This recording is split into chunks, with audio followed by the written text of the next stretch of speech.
Everyone, and welcome back to the RedBeard Outdoors podcast. I've got an amazing guest here. We got Braxen from Haxen Hunt. And I'll just say, Braxen was one of the guys that when I first was getting into archery, he was one of the guys you could tell was genuine and just loved doing reviews on bows and would give you good information and loves tinkering with stuff. And so it was right up my alley, of course.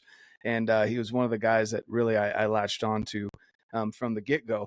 And then this last year, he's had a very interesting year. I'd call it a banner year, at least. So Braxen here, he killed. Well, I'll let Braxen tell you all about what he did as far as his successes. But we'll just say he is now known as the Mighty Bison Hunter, MBH, instead of Haxen Hunt.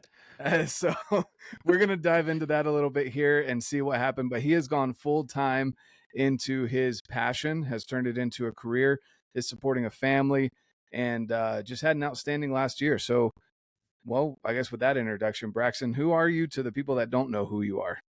I appreciate it, man. I was, more above and beyond than what I really am. But yeah, people can now refer to me as the Mighty Bison Hunter.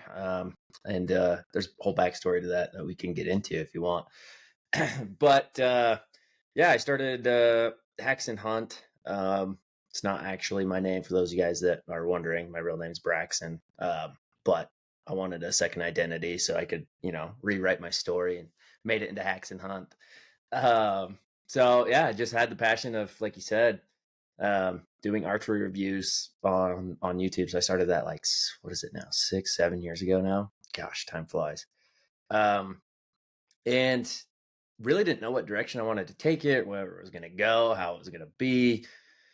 Little did I know how much work it really is. People are like, "Oh, you do YouTube stuff? That's so fun! Like that's dream!" Like, yeah, it's cool, it's fun, but it sucks. It's like it's fun, but it's such a grind. I mean, constantly, I try to push out 3 videos a week, and the editing.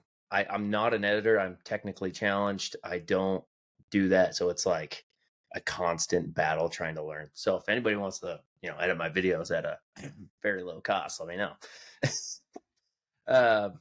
But yeah, I just love the outdoors, love hunting, love archery. There's just something about bow hunting. I mean, if you're listening to this and you've bow hunted before, even dabbled in it a little bit, like you shoot a bow once, you're hooked. Every single person that I've introduced into bow hunting or just archery, they never put it down. Like I literally could not name a single person who was like, "Oh, that's cool, I'm not doing it anymore." Like there's not one person that has given it back. But yeah, that's me. That's my passion. All right, we're back, guys. We had a little bit of technical difficulties from the guy who loves to crash drones over here. Does a great job with technology. Like I said, dude, just technically challenged. That is who I am. So I made my Wi-Fi as sucky as possible. Yeah, there you go. For someone who makes a living online, it's pretty ironic. Hey, it's that's what I preach is you don't have to know what you're doing. You just do it and figure it out. Ask people that have made all the mistakes. I mean, I've made a million mistakes. I've lost a lot of money doing it and just trying to learn. So it's just a grind. Exactly. So just to, I just want to highlight a couple of things again. Like we talked about, you had a banner year this last year, and we joke about it. And if any of you guys have listened to the podcast that we did, Jared and Braxen and I in person, we talked about that. But yeah, we're gonna kick Braxen back down to southern Utah because he keeps coming up here and killing all of our good animals. But in all reality, it was an awesome year. And we wanted to kind of talk a little bit about the bison hunt in and of itself, and start with that story, and then kind of work through some other things as well. Because Braxen here, just again, guys, down to earth, salt of the earth guy. Not only did you killed a big, depends on, for me, as a big muley. Depends on who you're talking to, right? Yeah, great muley. Yeah. Nothing crazy, and that was after putting in tons of miles. And I know I walked you in on a couple of them that we just couldn't make happen because of how thick and nasty it is up here on the Wasatch Front. And then, you had your bison, you had your elk before the bison. The elk was a 7x2, which was an awesome story that we told on that last podcast. So I'd recommend y'all check that out. But with the bison, you also had a baby last year. That I did.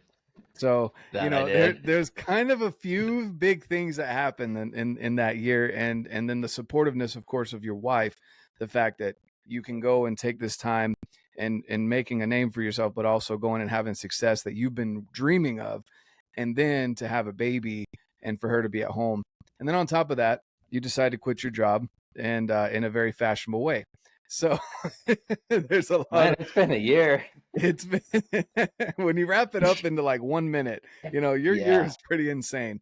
So let's talk about the bison hunt, and then we'll Okay. talk about the title of Mighty Bison Hunter and how that came to be. So tell us about your bison hunt from the start when you drew the tag to where you ended up being successful. Spoiler alert. Yeah, well, yeah. I mean, it wouldn't be a good story if it wasn't successful, right? Mm-hmm. That makes it just the icing on the cake. But yeah, we'll take it back to, I mean, gosh, it's been 15 years since I've been putting in for Utah hunts. And in Utah, there are a few species that are limited entry hunts. You got buffalo, moose, bighorn, mountain goat. I think that's all, right? I don't think there's any others. And as a kid growing up, I was always told that you never draw it, never happens. The tags cost $10,000, which all of this is false, and it's impossible. It's a hard hunt. It's not worth it. And I just had a passion of getting out hunting. I wanted tags, so I always just did the deer hunt, general season deer. And then finally, when I was growing up and starting to realize that I need to be putting in for this limited entry, I literally didn't start till I was like 22, 23. So I hadn't put in for any limited entry hunts, and which was stupid because I could have, had at that point 10 points. You know what I mean? Because in Utah, you can start hunting at age 12. And so I was kind of like beating myself up about it. Okay, start putting in. I would love to kill a bison. And even then, at that time, I still hadn't even looked up the prices of a buffalo tag. So I'm still thinking it's 10 grand. There's no way I have 10 grand to spend on a freaking tag of a stupid buffalo. And, I was like, screw it. I'll just, keep putting in. If it happens, whatever. I didn't know what I was thinking at the time. And then I, matured a little bit and actually read the book. I don't really read very often, but realized that the tag costs, it was like 400 and something bucks, I think. Something, yeah, 490 or something. And I was like, oh, I can draw 490 bucks on a buffalo tag. So I, kept putting in year after year for only 4 years. Drew the tag, and it was an archery tag, and that's my passion. Obviously, it's just bow hunting, archery. I didn't look at the season dates. I didn't pay attention to any other detail other than it is the bow hunt for a buffalo. How more epic could you get? Everything I see on YouTube's like a September buffalo hunt. They're rutting, it's hot, it's fun. And I draw the tag. I remember I was at work and I was in our tool trailer getting some stuff, and I get a ding on my phone, and on my credit card I get the transaction for 498 bucks, whatever it is. I was like, what the frick is this? So I hear and click it, and it's like UTDWR, and I'm like, okay, what did I put in for? Like, there's no way. Like, in my mind, I did not draw a single once in a lifetime tag. There's no way. And so I'm like trying to think about what I put myself in for, what I put my wife in for, if I put my brother in that year. And so I hurry and like scran through my email trying to find the confirmation. And then I start looking back on tag prices, and I'm like, okay, I put my wife in for a buffalo, but on Antelope Island, and that tag's $1,000, so that's not hers. So it's got to be mine. Like, this has to be my tag. What the heck is it? And the only three I put in for is deer, elk, and buffalo. And elk's 280 bucks for a limited entry elk. And then buffalo, the 498 or whatever it was. And I started freaking out. Like, I'm sitting, I mean, it's hotter than heck outside. I'm sweating. I'm working. It's been a long day at work, but now I can't focus on anything. Like, I'm shooting a buffalo with a bow. How, like, pumped out of my mind. And so I'm like, crap, when are the season dates? Like, how, like, this is what, May when results come out, beginning of June. So I'm like, I got to get ready, blah, blah, blah, blah. And then I look it up. I'm like, January 20th. Like, what? I have almost a freaking year is what it feels like. And so I call my wife immediately. I'm like, hey, by the way, I'm out of commission all the month of January. I'm gone. I drew a buffalo tag. You'll never believe it. She's freaking out. She's super stoked for me. And, I'm still in disbelief that it even happened. I don't do anything for the rest of the day at work. I was probably there for another 5-6 hours and I didn't accomplish anything. I'm just going around. I drew a buffalo tag. Everybody's like, shut up. We know. And anyway, so that was when it all kind of started for the prep. Because, yeah, you get an elk tag. You're stoked. You prep. But like a once in a lifetime tag, it puts you in a different mindset. It's like, literally, I will never hunt a Utah free range bison again. And so, like, I just knew for a fact I needed it to go perfect. I need to do everything in my power to make it work. So I immediately got online, started talking with some guides because I'm like, there's no way I'm going to learn how to shoot a buffalo or learn how to hunt buffalo. They're, different than deer and elk. And I'm so glad that I like immediately went that route because if I wouldn't have had guides, honestly, it probably wouldn't have happened. They're just, it's an animal, unless you've hunted it before, at least on this unit in the Henry Mountains, it's it's a whole different species of hunting. It's nothing like you've ever done. And anyway, so hire a guide, and I had talked to him a little bit about guiding. He also guides for limited entry elk on the unit that I had drawn in 2020. So I talked back and forth with him. I didn't end up hiring him on that hunt, which I regretted because if I would have had one other person, whether it's a guide or a buddy, to call and make that hunt a little bit better. I solo hunted that thing for most of the hunt. And if I would have had a second person, it would have been better. So I immediately told him, like, dude, I regret that. I'm not going to regret this one. So you're hired. What's the price? And at the time, it was definitely out of my budget. I'll be transparent. It was like $7,500 just for the guide fee, and that's not going to include my lodging. That's not going to include my food, my own gear and stuff as far as that goes. And so I just knew I had 8 months, 7 months to prep and see if I could save up $7,500 for this hunt. And so I grinded, figured out finances. He was super dope with me. I'll give him a shout out. Albrecht Outfitting is the outfitter. And he was like, I understand it's a lot of money, so we'll do like a payment plan. We'll work with you. And so every month I'd, Venmo him $1,000. And so like every month I had like, I got to make an extra $1,000. I don't know how, I don't know where, but I had the drive to make that happen because I wasn't going to screw this up. I know this is like super long pre-story, but you got to get in the weeds, I guess. And anyway, hunt's coming up. I'm texting the guides. So it's like the guide service, Taylor Albrecht, and then he's got his guides, which shout out to them. It's Trevor and Tyrell Thompson. These two dudes are freaking studs. Like, I'm so glad they saw that I drew. I guess they had followed me. One of them lives in St. George, and that's where I am from. So he followed me from since I was in St. George or something. I didn't know him, but he knew who I was. So he told his boss Taylor, and he's like, "We're guiding this guy. We're gonna be the guides on this. So whatever happens, like, we're gonna take him on as a client." And so he was pumped because typically when you draw a buffalo tag, you're 75 years old. It's been 30 years putting in, and you're not fully capable of hiking what that unit requires. And little did I know how awful that unit really is. So he would, we're texting back and forth. I'm like, dude, do we go out? Let's go scout. Let's figure it out. Let's pattern. He's like, well, there's like 6 hunts before yours, and they're all rifle muzzleloader.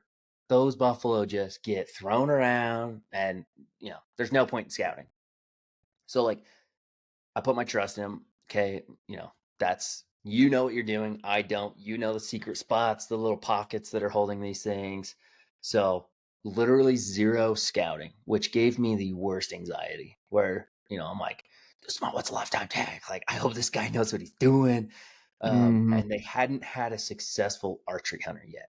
Not that it's their fault, but most people are not a 26-year-old kid running around with a bow. And in the middle of January at what, 10,000 feet, 11,000 feet? Yeah, the top of the mountain. Yeah, it's like 11.5 on Mount Helen. And yeah, stupid. Then, to top it off, we have the record snowfall year of all time. So now I'm extra stressed because you can't access 90% of the unit, because unless you have snowmobiles, I mean, you're waist to shoulder deep snow, and these buffalo give zero craps. They don't care. They will plow through it. That's what that big hump the big hump on their back is for. They plow snow with that. And that was one thing that they said. They're like, these buffalo are not like your deer and elk where they come down when the snow comes. These things do not care. They sit in the snow, they plow through it, and they sit at the top of the mountain. So now I'm stressed because we can't even get to the top of the mountain because I don't have snowmobiles, I don't have tracks, I don't have any access to this stuff. And the lowlands, they hold buffalo, but it's not as much as what it is up top. Anyway, so this is all prep. They're prepping me, dude. It's gonna be the hardest hunt you have ever done. Make sure you are in shape. And so leading up to it, I'm thinking, okay, I'll just hunt hard on my deer hunt hard on my elk hunt, and we will be in decent shape. It's not until the January hunt. And I've never once, okay, that's a lie. Once in my life I've ever hunted in the snow prior to last year. I just always was a August, September archery hunt. And is that AC loud in this thing? Can you hear? Nope, okay, you're good. I can hear it to myself. But so I just, I had zero winter gear. I had, short sleeve shirts and pants. Like that was my hunting get up. That's all you need in September, August. So then I'm like, crap, now I got to buy freaking $1,000 worth of winter gear. I got to buy, boots. I got to buy so much random crap that I don't typically use. So then I had the idea, let's make this into a video production. Let's make this where I can work with some companies. They can get high quality stuff. And that's kind of where the movie production of the Bison Hunt kind of came about. It's like, these companies can help me, I can help them. And so we did, came up with photography, contracts, what I could get for them, some videos, blah, blah, blah, blah, in return of just products. So shout out King's Camo. They helped me out with winter gear.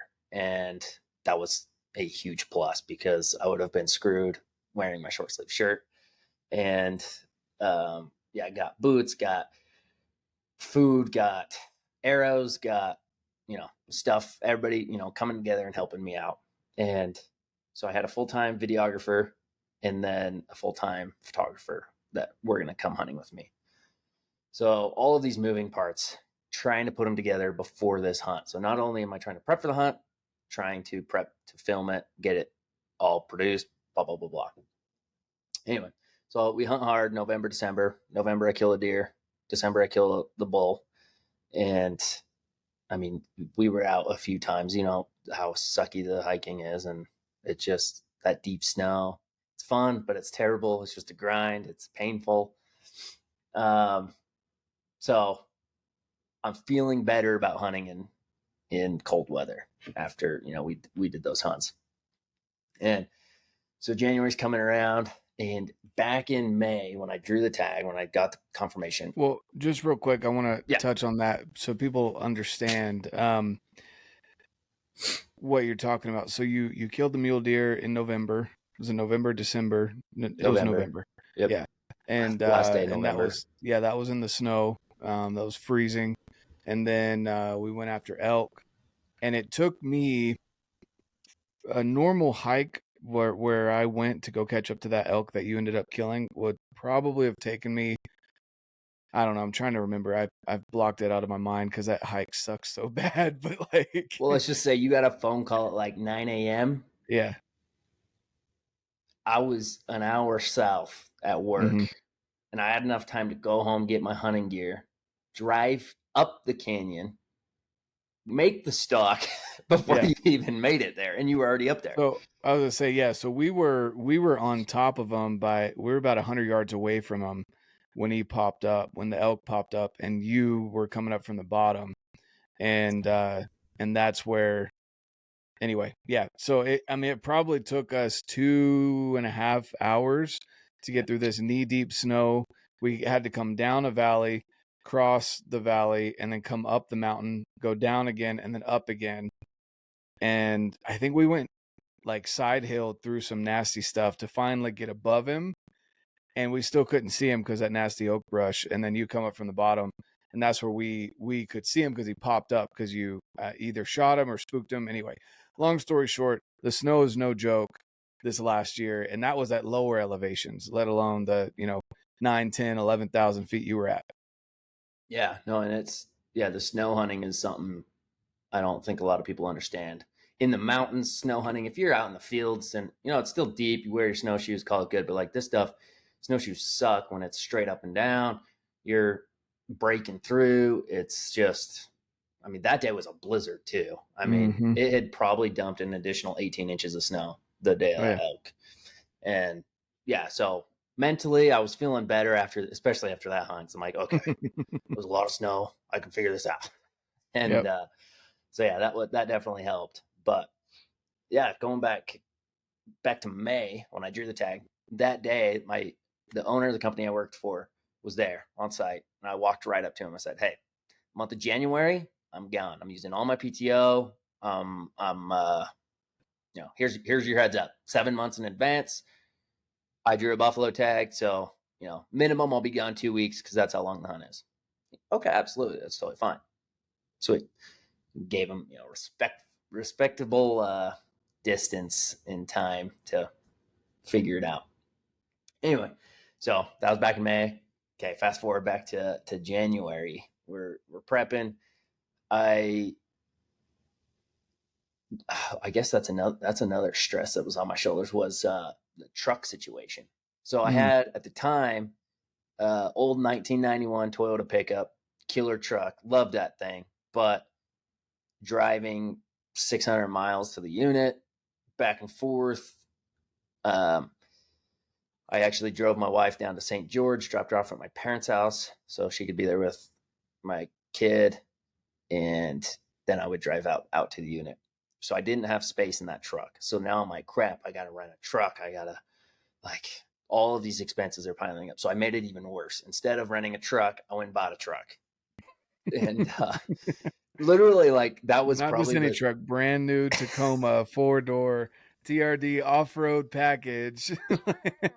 yeah, I definitely got the one I wanted. Yeah. Not saying that's the smartest financial decision, but I love the truck, and I use it as a hunting truck. I've already ripped off the bumper. It's scratched to all crap. It's on that hunt alone, dude, because it was stock suspension, stock tires. I beat up my skid plates, everything on the bottom. There was one day covered in mud, so heavy of mud that the suspension was maxed out. It was slammed on all the bump stops because the truck was so heavy with all the mud. And it had like 1,500 miles on it at the time. It was Mm. brand new. And I don't know. I have a hard time treating trucks as like a baby. I mean, I still take care of it, but like I use it as a truck. It's all cosmetic stuff. It's just, you can fix a bumper, kind of. It just costs money. But yeah, so that was another expense that was on my shoulders. I'm prepping for the hunt. I'm realizing, dude, I'm taking everything I possibly own that's hunting related.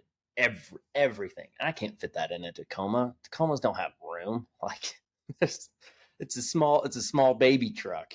And I even have the 6-foot bed with a camper shell to give it more space. That was another expense. I jumped on it. I was like, I got to get a camper shell. So there's another couple grand.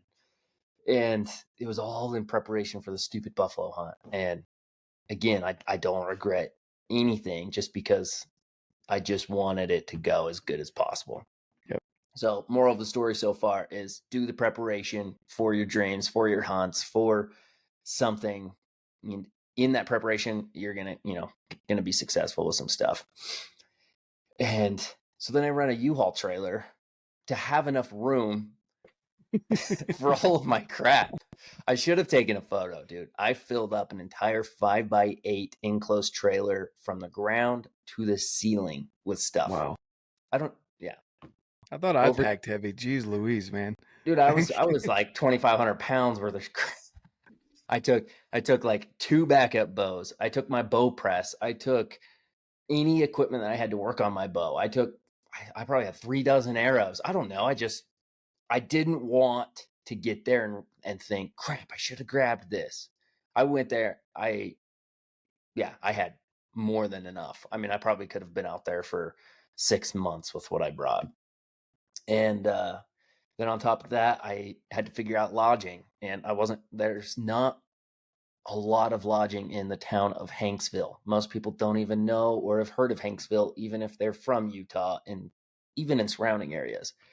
And this tiny town, there was like a motel that I originally rented out, one little bed, and it was costing me, gosh, it was like $1,500 for the 2 weeks.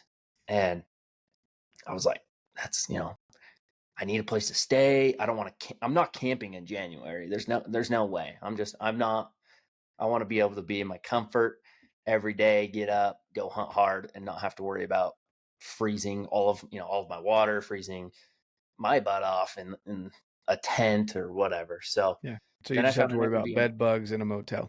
Exactly. But then I exchanged it for an Airbnb because one popped up on Airbnb, and so I got that. It was like, I want to say it was like a 5-bedroom like mobile home type thing. So it was pretty sweet. I was pretty stoked. So then the camera guy ended up staying with me, both camera guys, and the 2 guides as well. So we all just kind of hunkered down, had a kitchen and everything to make good food every day. Well, this is a really good build up to this story. I haven't told this entire part of the story on anything, so you're getting all the potatoes Sweet. And everything, all the gravy. So we get there. Gosh, it was a trip. So the photographer came from Pennsylvania, and videographer came from Wisconsin, or somewhere on there. So they flew in to St. George. I picked them up at the airport. We headed straight out to the mountain the day before the hunt, and met the guides up there, and everything was not in our favor at this point. So the guides had been there for 2 days. They had found and tracked down a side-by-side with tracks that we were going to be able to use, and they used it for like 2 hours. Something blew up on it, overheated. So we weren't going to ever be able to use that thing. And the snow was coming, the fog was in, like everything was going against us on this week. Like it was dumping snow. You can't access now even more than what it was the week prior. And so I'm obviously pumped, but also a little anxious, like crap, hopefully things are going to actually work out. We can find buffalo. I don't know what to expect. Like this is, in my head, it's still a plain animal running around in the weeds. There's 100 of them out there. I'm just going to walk up and shoot one. Like still a part of me was kind of hoping it would be something like that. And the guides kept telling me, it's not like that. It's not like that. Think of hunting a mountain goat that weighs 2,000 pounds at 12,000 feet. Like that, it doesn't matter what time of year. That's what you're hunting. And so still the part of me was hoping it'd be a little easier than what they're expecting or telling me. And opening day comes around, I'm pumped, and the guides are like, okay, we're gonna check the low country first, kind of around this area where the day prior to the hunt was the last day of a rifle cow tag. And so they're like, people could be, up top pushing them down. So let's check this low country. We get first day, we go, this is where the mud was. When we went out, it was all frozen.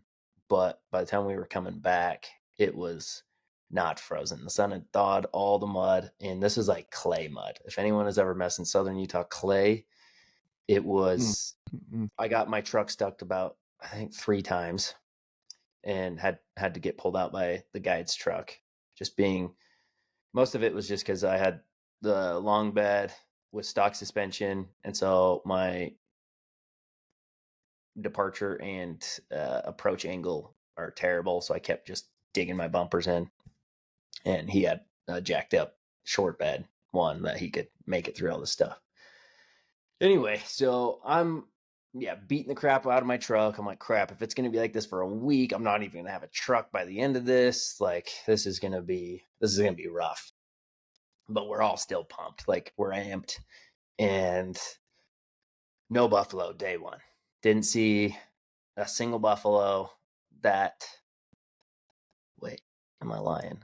I feel like that evening, no, we didn't see any buffalo day one. That's right. We saw no buffalo. So now I'm thinking, crap, came out here to find a buffalo. We were out the entire day and didn't see a single one. So little discouraged, but also we still got 6 days. So I had the guides booked out for 7 days, and day 2 rolls around, and pumped. We're gonna hit up a new spot. Day 2. Gosh, I'm really racking my brain on what happened each day now. It's been a while since I replayed it. Day 2, where did we go? Day 2, we went to a couple different higher country spots, and in the morning we didn't see anything, didn't glass anything, and in the evening we went kind of close to where we were. No, was it not super close to where we were the first day, but again, kind of lower country, and we glassed up a herd of, I want to say it was like 8 buffalo, and they were all cows, and my tag was good for a cow or a bull. And so clearly I'm going to try to shoot a bull. If that doesn't happen, I'll take a cow. And so I was a little hesitant to even make a stalk on the cows, but at the same time, I'm like, well, this could be a good learning experience.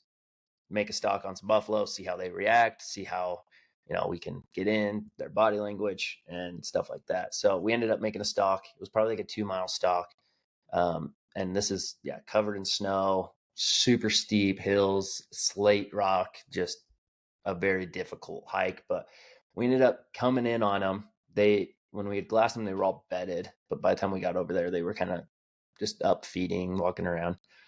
And we get up to right where they were bedded, and the photographer looked through the bush, and there was a cow sitting there like 20 yards. We had gotten in there and didn't realize that they were still there, that close.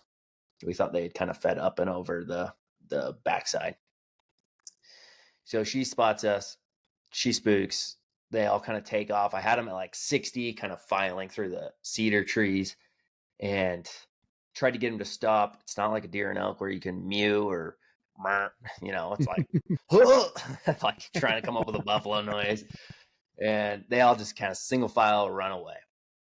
You needed a beard, man. If you had a beard, you wouldn't have spooked them. Dude, for reals. They've been like, oh, that's a buffalo. A buffalo beard.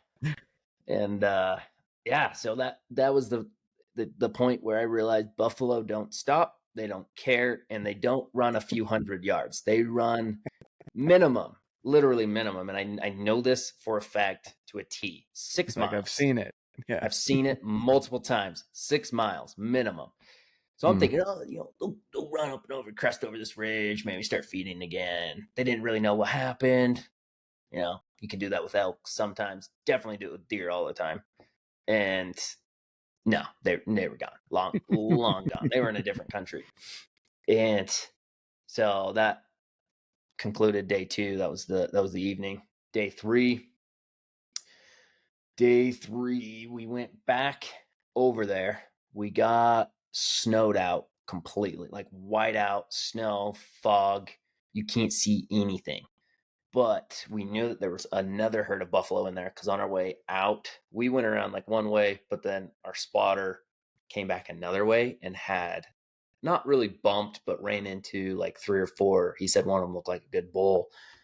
So that's why we went back to the spot. Yeah, but I mean, you couldn't see. Max, you could see in front of you maybe 50 yards. Like it was dumping snow. So we decided to huddle under a bunch of cedar trees, make a fire, eat some food. Our camera guys were breakfast burrito guys, so they always, every day, we're packing around like 6 breakfast burritos in each of their backpacks. Jake Belinda had a full, Cholula bottle in his like front pocket on his jacket. And I had never tried hot sauce, Cholula hot sauce. Never tried it until this hunt. He's like, it's a game changer. He's like, I carry it around everywhere I go. It's so good. I didn't believe him until I hunted with him, and sure enough, it was, I mean, killer. So we're all roasting these breakfast burritos on the fire. We're hanging out, having a good time, and then it's just not letting up. We were just hoping it'd be an hour, 2 hours, and it was like we're sitting there for like 3-4 hours. Nothing's letting up. So we kind of just walk around to where we think these buffalo were. We find some tracks, and we're like, okay, we'll just track and we'll pop up. They'll be at 20 yards somewhere, there's a possibility. We tracked them for a while. It was snowing so hard that our tracks were filling up with snow within like 20 minutes. And so you couldn't even see where we walked, let alone if there was a buffalo there an hour prior. There was these little tiny dips that like we were hoping it was buffalo tracks at that point. And nothing came of that. We got back to the trucks, and for that evening, we're like, okay, let's try another spot and hope for the best. At this point, it started kind of clearing up a little bit. And we go to one spot just to glass and see if we can see anything for the next day. And it was probably, it was far, maybe 2,000, 2,500 yards away, maybe even further. I like looked up with my binos, and I was using like 8x10 vortex. So nothing super magnification. It was just a quick look up. I'm in the cab of my truck looking through the windshield, and I see. That's one of the things you didn't invest in. Oh yeah, absolutely. No, I'm a cheapskate when it comes to freaking optics. 100%. That is one thing that I've never spent more than $400. Yeah. Like my spot. Oh, no, it's a man. lie, because I just spent $650 on a used razor. Someone sold the one on Facebook. It's like the Gen 1 razor. I'm like, I'm buying it. Oh man. So yeah, that was one thing that I just have always cheaped out on. Would Swaros have helped in this hunt, do you think? Oh, for sure, 100%. Because one of the guys had a Swaro optic, spotting scope, and we would all be like, "That's a buffalo," and then we'd look in his and be like, "That's a tree." Like that doesn't even, yeah. Like it was. I had never used Swaros up until that hunt when borrowing his, and so that.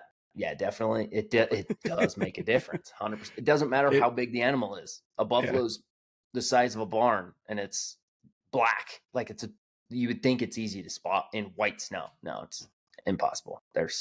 I don't know what happened. They're ghosts. Anyway, I glass through windshield, and I see this black speck at the top of this ridge, 3 or 4 ridges over, and then I'm like, I wonder if that's buffalo. So like, I kind of like clean my lenses. It took me 10 seconds. I look back up, gone. I'm like, okay, that was an animal. That was something. I'm not sure what. It could literally be a rabbit for all I know. And the guide was in his truck next to me, and we got out, we were talking, and he's like, I saw something like up there, but I don't know what. And I'm like, wait, was it right there? Because I saw something and then it was gone. He goes, okay, sweet. Now I know I'm not crazy. And I'm like, well, sweet. Now I know I'm not crazy. And he's like, that's too far, to be anything other than a buffalo. Like, that's gotta be just something. We don't know what. If there's only one, he's like, I guarantee you, it's like a solo bull. And so we're pretty pumped, but at the same time, I'm totally questioning it. I'm like, there's no, like, dude, it was a split second. Like, it could have been a bird flying. Like, who knows?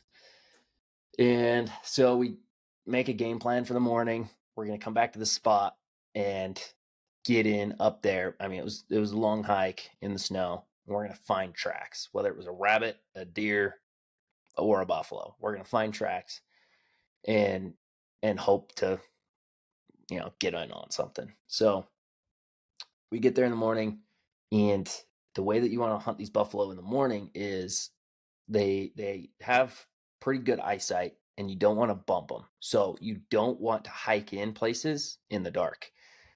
It's better to always wait till it's light enough to see all the way around you.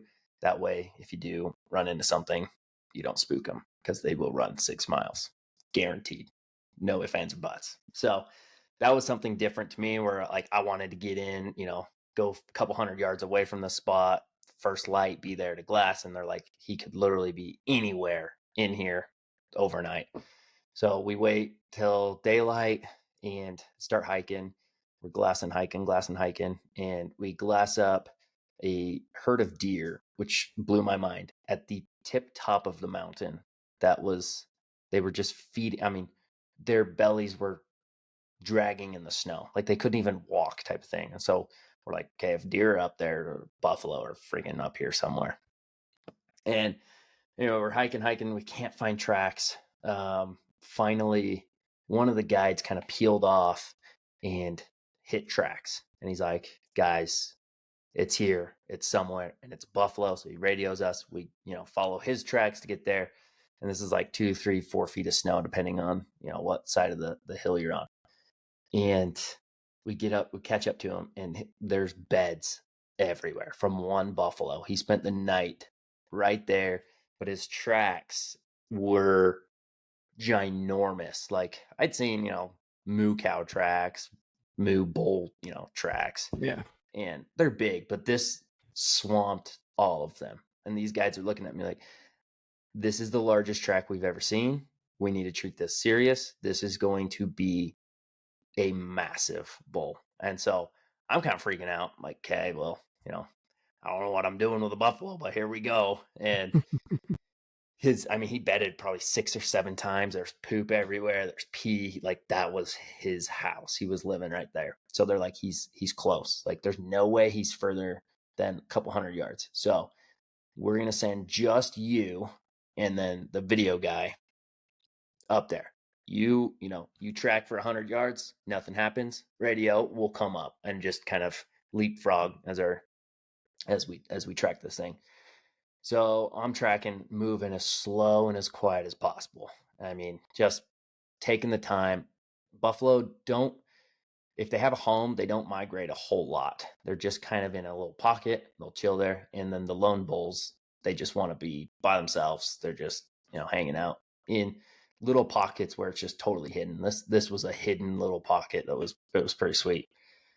And so I'm tracking just super, super slow. And I like to track fast typically.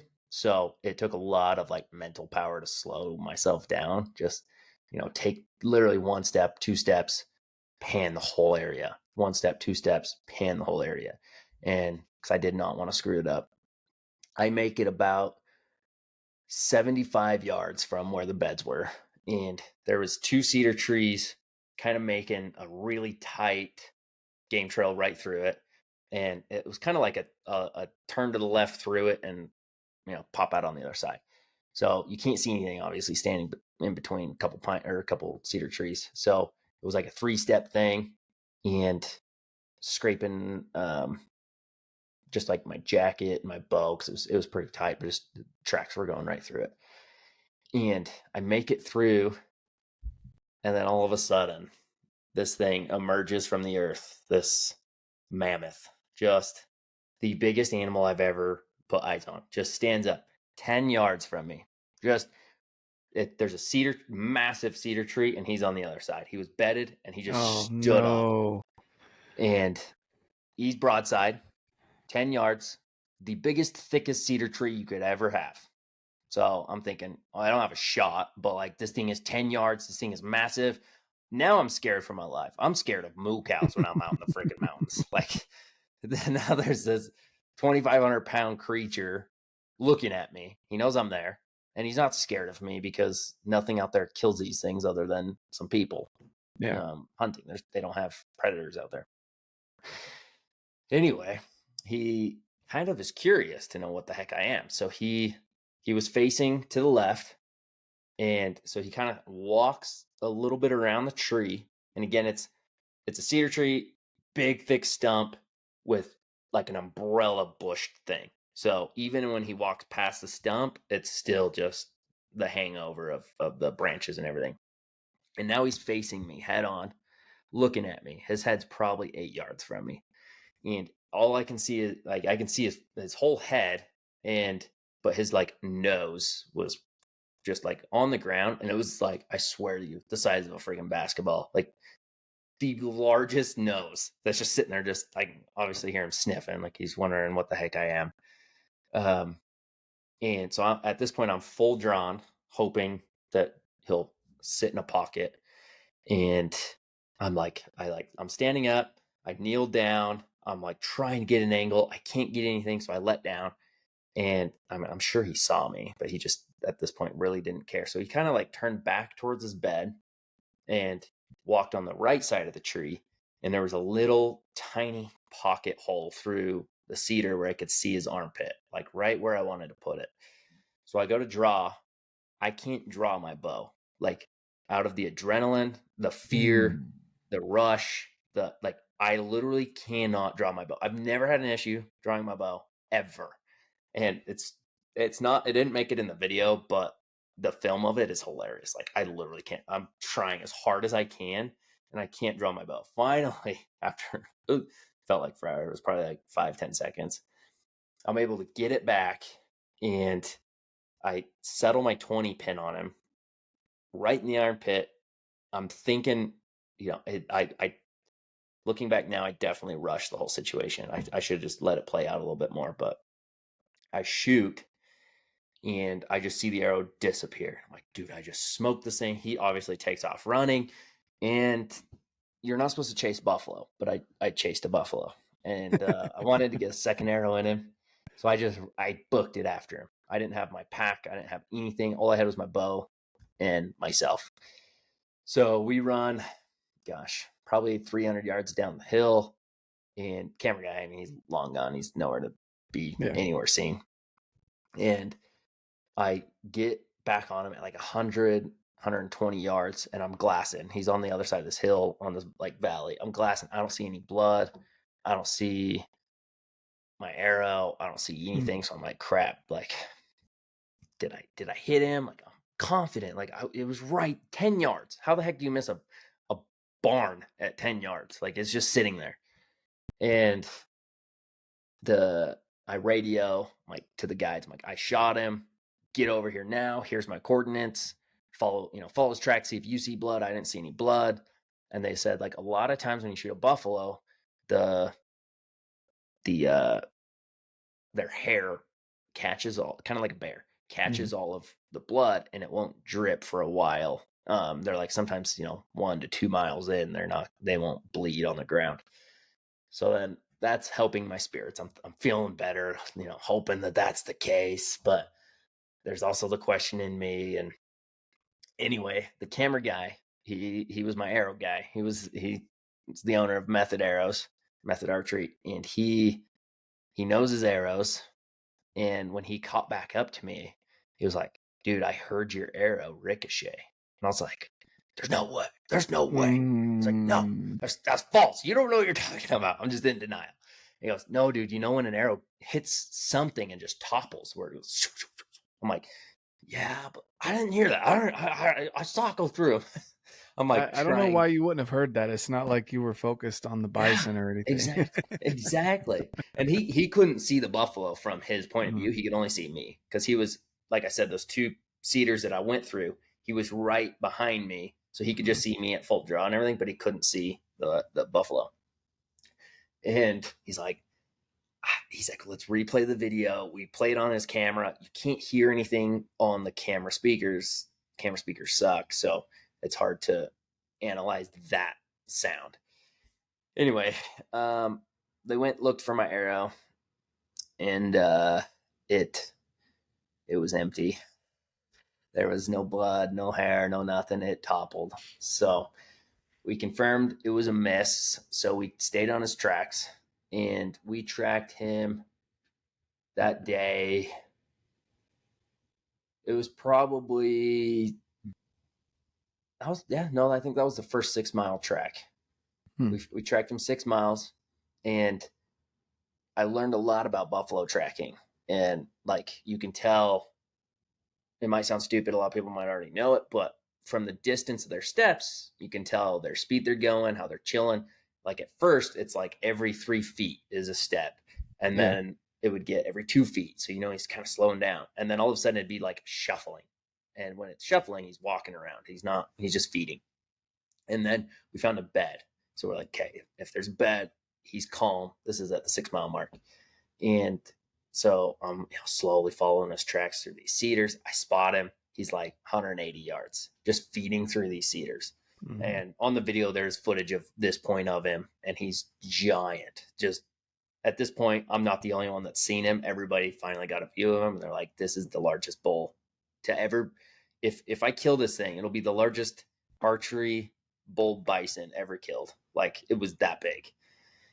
And apparently people knew about it, and the governor tag has been trying to kill this thing, and nobody's been able to see it for like 3 years. So other than like truck, you found him, and I found him, and I screwed it up, screwed it bad. And so I'm thinking, okay, I'm gonna get a stock on him. So everybody stays back. I told the camera guy, I'm like, dude, you stay back. Like, you can follow me, but stay like 100 yards behind me. I don't care. Just, I'm shooting this thing.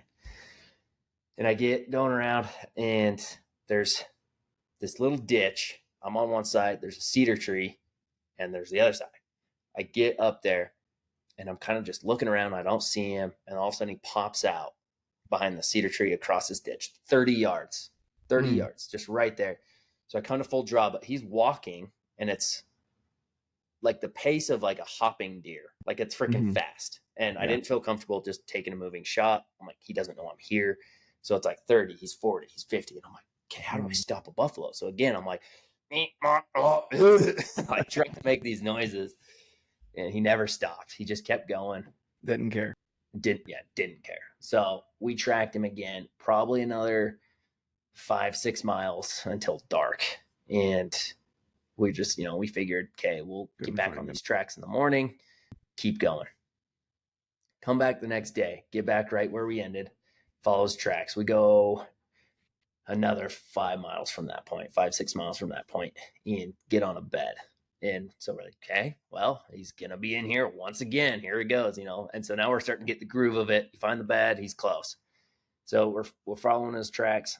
And from where his bed was, these buffalo are not stupid animals. Like, they are super, super smart. So what we kept finding is, on our tracking job, they would track around a hill, but then they'd come backtrack up the hill, look back on their backtracks, and then keep going. So like, he was probably just watching us track him the entire time. And so we started, figuring that out. And so there was like this little knoll in the middle of this entire bowl. It's just this big bowl with this teeny peak in the middle with a giant boulder on top. And I look at him like, he's bedded behind that rock, 100%. He's looking back this way. He's hidden. He can see 360 type of thing. So he's bedded behind that rock. I got to figure out a way to get a view of that. So I spend like 2 hours trying to find, because the wind kept swirling. So I would like go in, I'd back out, go in, I'd back out. Finally, I come around this one side where I'm really close to seeing the side of the boulder that I couldn't see, where I thought he was bedded. And I see tracks on the other side of the bowl going out. So I'm like, crap. Okay, he's not in here. So I go to the rock where I think he's bedded, where I thought he was going to be bedded. There's a bed. He bedded right on the other side of this rock. And there's pee, there's poop. Like, he spent the night right there. And I'm, touching the poop, trying to see how warm it is, if it's fresh. And I stand up, I look up, and he had gone around, then backtracked, and he was just sitting on the other side of the bowl, bedded. But he saw me. He was looking at his old bed. He saw me. So he was standing up 150 yards, staring at me.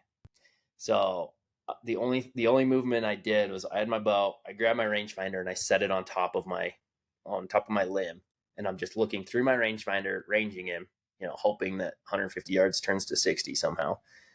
And I'm not moving. I don't have my pack. I don't have a jacket. I don't have anything, like, just because we were hiking so much. I just, was warm. The camera guy is behind a bush. He can't see him, but I'm telling him, do not move. I'm like, do not move. He's right here, 150 yards. Do not move. I'm thinking this, if I don't move, he's going to forget about me. He's going to bed down or just kind of wander off and I can stalk him. The smartest animals I've ever hunted. He would turn his head away from me and he'd whip it back, hoping that he'd catch me moving or catch me disappearing. And he did that. I sat there for 90 minutes straight, shivering so bad. I was freezing cold. The Finally got most to the point. intense game of green light, red light. Exactly. Except it's always red light. You don't move.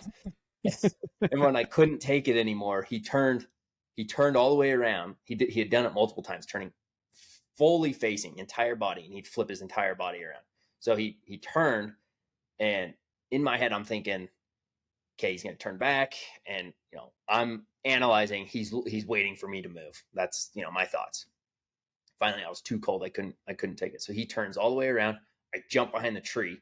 He turns back, sees I'm gone. He's gone. Takes off running. And I'm like, I was right. He was really looking at me, waiting for me to move. And so, but there was no way I was going to be able to stand there without getting hypothermia. It was just, it was rough. So we knew he was in Mexico at this point. He was gone, long gone. There was no tracking him again. He said, see you later. So that was day 5 chasing. We called him the Governor. We named him that. So just giant bull. And his story ends here. He disappeared and long gone. So day 6, I'm a little discouraged because now we're day 6 and guides go home day 7. Now we got to find a new buffalo. We tracked him for 2-3 days and whatever. So day 6, we decide to hit the complete opposite side of the unit, and it was a just socked in day. Worse than that other previous day. We couldn't get the trucks on the roads. There was enough snow. It was blowing above my hood type of thing. Like, it was insane. You couldn't see anything. It was fogged in. I literally can't. So then we're really discouraged because I'm like, it's literally second to last day. Can't even hunt. Can't see. We got to find a herd. And so I'm a little pissed, but everybody's a little bit down. Camera guy needed to do some work. So we ended up going back to the Airbnb. All of us are just, hoping to regroup. And to get to the other side of the unit, it's not a short drive. It's like a 2-hour drive. So it's, 2 hours there in the morning, 2 hours now back to the Airbnb. So at this point, it's like maybe 11 o'clock. And we're sitting there, and I feel depressed. I'm like, crap, gotta kill buffalo. We're not going to kill buffalo here at the Airbnb. And we only have X amount of days. Like, let's just go. I don't care. Let's just go to a spot. I'd rather be out there than sitting here on the couch, moaning and groping, just upset. So we decided to go back to a spot that we went to on day 1. Either day 1 or day 2, and just glassed. And we didn't see anything that time we were there. But we're like, okay, let's go back here. It's kind of in the direction where the giant bull was running to. So maybe we could catch him here. If not, those other 8 that we saw day 2, they were kind of similar area and they kind of ran this way. So who knows? There could be something. It's the lowlands, and we'll hope for the best. So we're driving, and since it was that massive snowstorm and it was windy, there's snow drifts on the road that well over my hood, but it was all super, super soft powder. And so I'm plowing, going 40 miles an hour, just blowing these snow drifts. It was the funniest thing ever, just blowing them up. I don't know. I had a blast just driving in the snow. And we get to this glassing point. We're chilling. It's kind of like on this cliff, and we're just glassing. We're not seeing anything. It's windy. It's cold. And the guide, at this point, we had one guide with us because one had to go. He went home because he was flying out to Hawaii, and his dad was coming in to take over, but he wasn't going to get there till that evening. And so it was me, one camera guy, the video guy, and one guide. So photographer back at the house doing work, the other guy heading to Hawaii. And so there's 3 of us. The guide looks at me and goes, "You want to see a buffalo?" And I was like, "Dude, don't you dare play a joke on me." He goes, "No, you don't believe me, man? Look, I found some buffaloes." And at this point, I'm just, I still don't believe him. He's like, "No, look at my spotter." Like 2 miles away, he spots the herd of 8 buffalo. Hmm. And so then, adrenaline starts pumping, heart is pounding. I'm like, let's go. Let's just get after these things. So we come up with a game plan. The road goes right towards them. So we run back down to the truck, get on the road, drive probably a mile towards them, and then have to hike about another mile. We didn't want to push them. And they were kind of like bedded in these cedars, chilling. And we get up on this little butte where we can glass them maybe 600 yards away, 800 yards away. And they're still chilling. So we come up with the game plan. If we come back down off the butte, go down in this ravine on this river bottom, I can have the guide stay up top somewhere and glass while I run that ravine because they're kind of feeding that way. So me and the camera guy literally sprinting as fast as we can. And I don't know if anyone has sprinted with cold air, it just burns your lungs and it's not very fun. So we're sprinting, trying to cut them off, get them in time before the sun goes down and everything. So they're still feeding. And in Utah, it is legal to use communication, at least it was last year. So I have radio in my ear. The guide's just telling they're still there. They're still feeding. You're good. Just keep going. So then I can, just know I don't have to stop. And I come up on this peak to check on them, see where my position is at. And I'm like way off. I gotta go way further. So then we had to back out, keep going, running all the way around. And then we pop out and we went way too far. So now I'm like, crap, we just overshot this entire herd. Not by a little bit, like 300 yards, just way too far. And they're still kind of feeding through these trees. So I tell the camera, I'm like, dude, you just stay here because it's kind of in the open at this point. And there's not a lot of cover. And so I army crawled. Somehow I sprinted and army crawled. Don't ask me how. About 300 yards, got behind this tree, and I can see them. They're feeding. They're going to feed right in front of me. I'm set up. It's going to be a 20-yard shot. So I'm chilling. And then they kind of disappear in the trees. And I can't see them, but I have the guide in my ear still. And I'm just clicking the button on the headphone because I can't talk because I know they're too close. So I'm just clicking it twice for yes, once for no. So he's asking me questions and I'm just clicking. And he's like, "They're still there. Can you see them?" I'm like, "No." He's like, they're still feeding to you. Can you see them? No. And finally I hear a twig break and it's like on just the other side of the tree I'm on. Like I'm talking 10 yards maybe. And I can't see because it was pretty thick bush. And they had, instead of coming in front of me, they kind of turned and they're coming now behind me. And I'm like, frick, I'm not set up for this. I'm kneeling. It's crunchy snow. This is bad. Hope for the best. So now I'm kind of looking through the trees and I can see one, see another one, and they're kind of all just filing through. So I pivot on one knee, but it's kind of like just crunch the snow. And they jumped. They heard something and knew, something's close. So they kind of spooked. They jumped. I came to full draw. They maybe ran 5 steps or so. And so I look, I don't have time to range, but I know it's close. I'm like 20, 25 yards. Throw my 20 on it. See that arrow disappear just straight through this thing. I'm like, let's go. Oh, I'm freaking out. And the guide's like, "Did you just shoot?" I'm like, I just shot. He goes, "Okay, just stay where you're at. Let's let him die." And I didn't care which one I shot.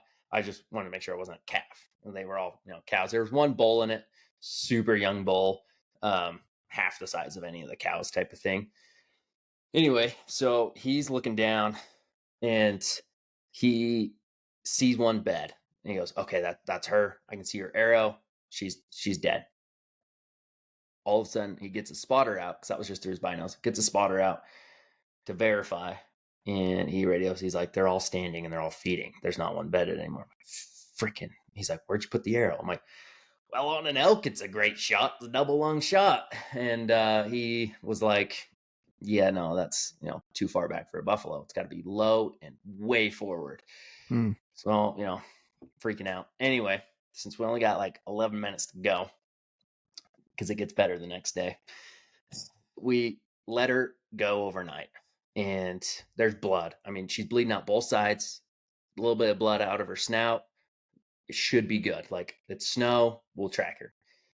Leave her overnight, come back in the morning, thinking, just amped, pumped. We kind of replayed it, talked about it. She's dead, right? We track for about 3.5, 4 miles through the snow. Blood just drips, nothing crazy, but just drops. And then we get to this big canyon, and all the herd's tracks go into the canyon, except one veered off to the right side and the rest went left. So we're thinking, okay, that's her. That's got to be her. And sure enough, like right then, 200 yards away, this buffalo stands up, has an arrow sticking out of her, the entire arrow sticking out her side of her rib cage. The fletchings were stuck in one rib, and so broadhead and everything sticking 2 feet out, 3 feet out. So she then takes off running down what looks like the Grand Canyon, just absolute massive canyon. And I take off, kind of backed up, and then took off down the rim to try to find a spot where I can somehow cliff jump, get in here. I'm talking this a massive canyon, like not some little thing, like giant. And I'm rock climbing, finding my way down. It was kind of like the top rim went down and then a shelf and then went down to the river bottom. And that's where she was in the river bottom. So I'm like, if I can get to that shelf, it'll be an 80-yard shot. If she chills, I can get a shot. You're not keeping up with the buffalo. I'll promise you that much. So never did I catch up with her then. We regroup and get on Onyx, check the map. That canyon goes for 10 miles until it opens up on a road. So that road, it's like literally it just opens up and that road is right there. And so we send everyone back except for me, the one guide, and the video guy. Say, go get back in the trucks, drive down here, meet us there, and if something happens, we'll be there. If not, this sucks. So we track her down this canyon, and we jumped her one other time in the middle of the canyon, 6 miles in from where we jumped her again, or the first time in the canyon. She was bedded up on this cliff, or up on this like ledge, like a sand ledge, when we're walking down the bottom of it. And I didn't hear anything, didn't smell anything, nothing. I just sensed something. So I told the 2 guys that we were with, because I was leading, and I was like, stop. She's close, and I don't know why. Like, I still to this day don't know how or what it was that, like, I just sensed it or felt it. Something told me she's close. No joke, out of nowhere, a buffalo jumps over our heads off this like 6-foot sand ledge, takes off running. And I'm like, told you she was here. She's running. And I take a shot, just running, shot at like 40. I miss. And she keeps going. I'm bummed. My ankles are killing. I'm pissed. And so we just keep going, just keep tracking, keep her in this canyon. So we just got to go, because she has nowhere else to go other than straight until it opens up. Then if she gets there, we're screwed. Anyway, we go about 3 more miles. She catches up with a herd of moo cows. Now we don't know what track is hers versus theirs. They're running with her. I'm pissed. It's day 7. Like, at this point, it is day 7. The guides go home tonight. It's game over. I'm out here by myself, and I don't want to be. I'm following a track which I think is hers. There's still little drops of blood, and she backtracked and then went back down. And I followed a freaking moo cow up to the top of this hill. And the guide, he saw where she backtracked and went down to the bottom. So he radios. He's like, dude, get down here now. She's down here. I don't know where. I'm on her track. So I just scale these cliffs, just running. I don't know how I didn't break any legs this entire day. And get to the bottom, and it's this like super tight river bottom ravine. And it's just one track, just her track. So I just start going. Like, I'm not being quiet. I'm not being slow. I'm just going. Because at this point, we're close to the end of the canyon, and it's just opening up. And all of a sudden, the walls of this river bottom just get super, super skinny. I mean, we're talking 3 feet wide and 10 feet tall. So it's a slot canyon. you can't see more than 10 yards in front of you, and she's in here. Because now I hear something, and I'm like, I just freaking corralled a buffalo in a slot canyon. All I have is a bow. I don't have a pistol. I'm a little scared. She's injured. The guide doesn't even dare come in. He goes, dude, I'm not going in there. I'm going up top. I'm like, well, I gotta corral this thing in here. And so I just keep going, and I go about 10 more yards, and around this bend, I can see her head just staring at me. She's just facing me. There's one way for her to go, and it's through me. So at this point, I'm like, well, one of us is dying. She's either killing me or I'm killing her. And so I draw back, and I mean, it's about 10 yards, but all I can see is like her neck and head. And so I didn't have a good shot, but I'm like, just put it in her jugular, try to, get a frontal shot on a buffalo, which is probably the dumbest thing you can do, but it's all I had. So no joke, 7 arrows. I had a quiver full of 7 arrows. Thunk, thunk, thunk, just piling them, just trying, because I felt bad that it's been this long, that she's, had an arrow in her, and I just wanted it to end for her. So out of respect, it seems disrespectful, but out of respect, like, I didn't want to stop until she was down. I run out of arrows. I look down. The arrow that I originally shot her with is laying on the ground right there. The slot canyon was too thin, so it fell out of her. I picked that up. The guide kind of like hoists me out of the canyon. She's still like, she would have continued to die, but like it wasn't a heart shot type of thing.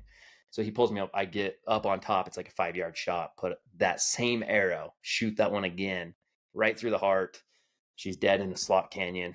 And 200 yards from the road, we hoist her out of this slot canyon to get photos and stuff, and cut her up, walk her 200 yards to the road, throw her in the truck. And that was, I mean, we probably got out of there by midnight on day 7. And yeah, it definitely should not have happened that way. But I just think with the perseverance and never giving up, just working, I mean, I couldn't walk for like a week after that hunt. Something happened to my heel. I don't know what, like maybe a little strain on my Achilles. Like if I would have had to hunt day 8, I probably wouldn't have been able to. It was pretty, I don't know, sounds dramatic, but the whole story's a little dramatic. Yeah, no, but that's such an awesome, the fact that there was that perseverance, and you stuck it out. Like you didn't sit there and mope about it being day 7. You didn't, you weren't. I mean, you were stressed, but you didn't sit back and just let it kind of die off, And Yeah. That kind of was a story of your whole season this last year. Your It was fourth the last quarter. day success Yep. every time. Fourth Yep. quarter, deer last day, elk second to last day, buffalo, not necessarily the last day of the hunt, but the last day with the guides. And so that being said, I'll throw a little plug for my, this isn't it, but I did a bison skull of my bison, and I have one that says never give up, just because the buffalo never gives up. They're known to go into the storm. So that's the name of the video that we dropped, is Into the Storm. It's, heading towards the adversity, not running away from it and just dealing with it. So I did that in respect for the buffalo, and, just on those hunts, never give up. That's my shameless plug for the old merch.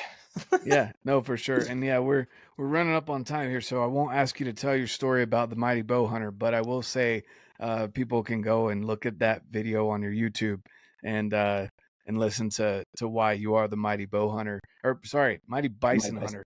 It Yeah, could be the mighty mighty bison bow, but hunter. yeah, the mighty bison Yeah. hunter.